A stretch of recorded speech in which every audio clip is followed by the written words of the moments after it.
È possibile ottenere questo risultato senza impastatrice, senza planetaria e senza impastare? Beh, vediamo come ho fatto. Buongiorno, io sono Mitch e vi do il benvenuto nella mia cucina. Oggi prepareremo la pizza in teglia, ma non la solita pizza. Oggi vi mostrerò la mia pizza pigra. Versiamo 700 g di farina dentro una ciotola larga. Ho optato per una farina di 350 W che si trova facilmente al supermercato.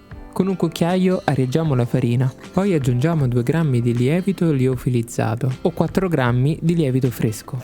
Versiamo 560 g di acqua e sempre con un cucchiaio iniziamo a mescolare.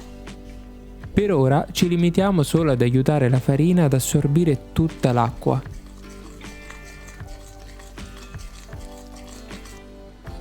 La farina asciutta tenderà a depositarsi ai lati e nella parte sottostante.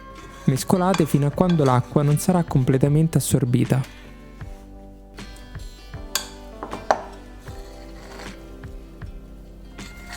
Come potete vedere, l'impasto non avrà sviluppato ancora la sua maglia glutinica. Sarà invece ancora grezzo e poco elastico. Non vi preoccupate. Chiudete bene con la pellicola o con dei coperchi in plastica per le ciotole. Vi lascio nella descrizione del video tutti i link di Amazon. Facciamo riposare l'impasto per 30 minuti. Dopo il primo riposo, l'impasto avrà già iniziato a sviluppare una certa elasticità. Inseriamo 14 g di sale e 14 g di olio. Aiutandoci sempre con il nostro cucchiaio, portiamo l'impasto dall'esterno al centro. Basterà un giro di ciotola.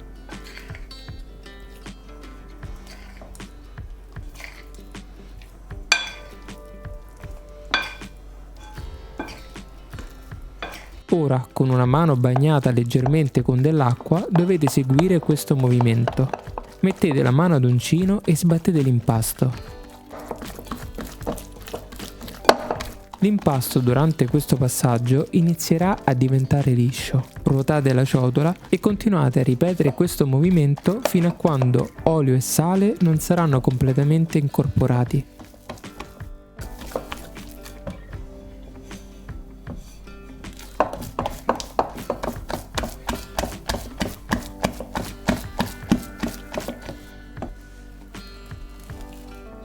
Rimettete la pellicola e aspettate 10 minuti.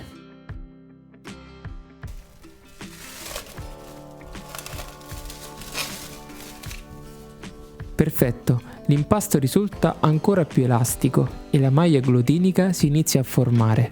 Procediamo facendo delle pieghe in ciotola. Con le mani leggermente bagnate, prendete una parte dell'impasto e portatelo verso il centro. Ruotate un pochino la ciotola e ripetete il passaggio fino a quando non avrete fatto 2 giri completi con la ciotola.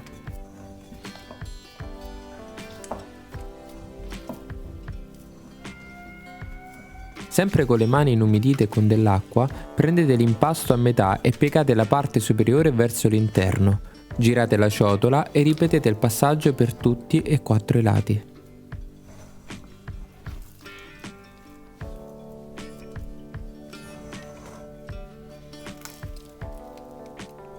Coprite con la pellicola e fate riposare altri 10 minuti. Ora usiamo un piano d'appoggio. Io vi consiglio o di marmo o di acciaio, così l'impasto attaccherà di meno. Bagnate leggermente con dell'acqua la superficie, dove metteremo l'impasto. Dobbiamo fare le stesse pieghe fatte in ciotola, ma sopra il piano di lavoro. Quindi piegate l'impasto portando l'estremità al centro come nel video.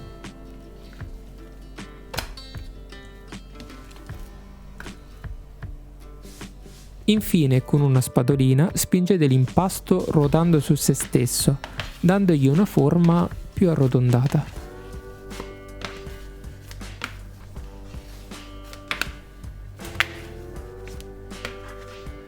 Copriamo l'impasto per 10 minuti e ripetiamo l'operazione per altre 2 volte.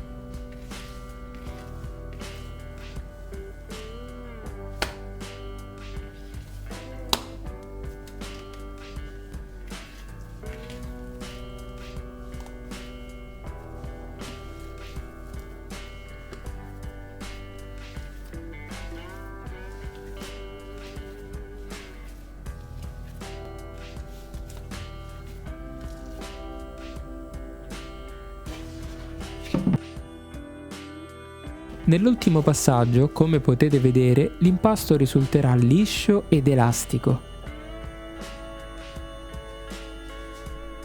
Ripetiamo le pieghe prima di conservare l'impasto in frigo.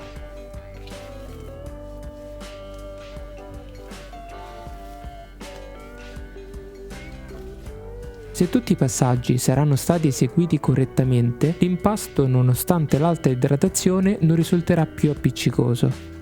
Ungete la vostra ciotola e riponete delicatamente il vostro impasto.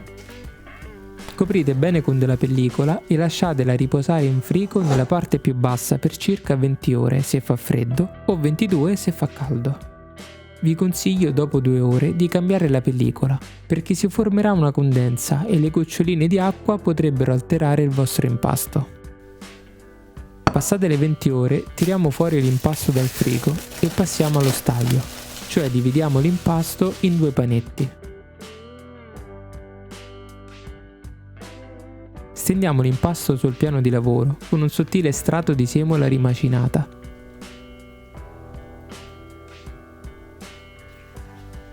Allarghiamolo e dividiamolo a metà.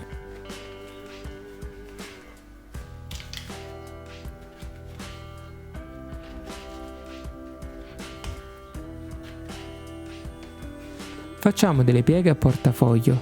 Portate al centro i lembi dell'impasto su 4 lati.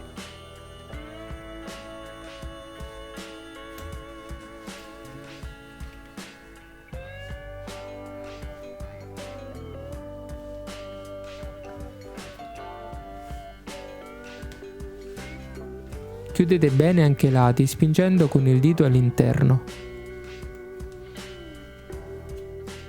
Aspettate 2-3 minuti e girando l'impasto al contrario, piegate nuovamente l'impasto a metà.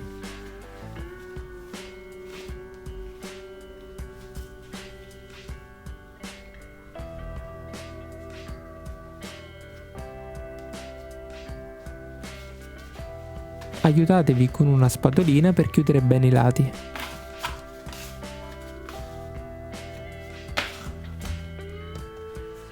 Cospargete il fondo di un recipiente, vi lascio alcuni link in descrizione, con della farina di semola rimacinata e adagiate delicatamente il vostro impasto al suo interno. Chiudete e lasciate lievitare fino al suo raddoppio.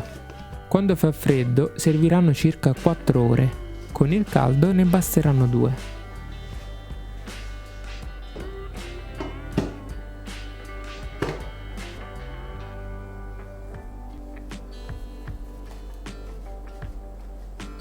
Staccate i bordi e capovolgete l'impasto lievitato sopra un letto di farina di semola rimacinata. Mettete la semola su tutta la superficie, che senza risulterebbe troppo appiccicosa. Con i polpastrelli schiacciate prima i bordi e poi schiacciate all'interno.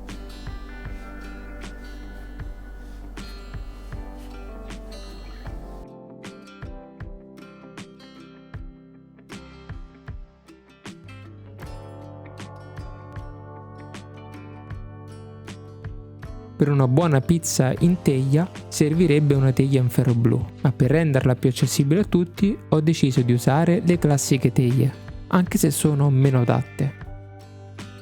Prendete l'impasto e delicatamente portatelo sulla teglia precedentemente oliata. Allargate l'impasto fino ai bordi, alzandolo e accompagnandolo. Se l'impasto sarà lievitato correttamente, non tornerà indietro. Lasciate riposare l'impasto 10 minuti coperto da una pellicola. Poi infornatelo nella parte più bassa con il forno in modalità statica. Prima di infornare aspettate che la spia del forno si spenga, così da avere la sua massima temperatura.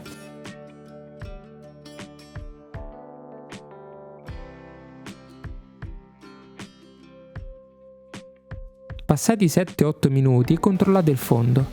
Se questo sarà dorato ma non bruciato, allora sarà il momento di spostare la vostra pizza su una griglia a ripiano più basso. Appena la superficie superiore diventerà dorata, la vostra pizza sarà pronta. Tiriamola fuori dal forno e lasciamola riposare 2 minuti prima del taglio.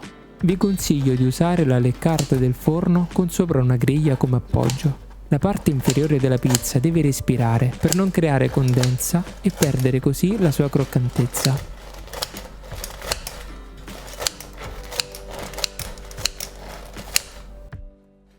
E non ci resta che impiattare, mangiare e buon appetito!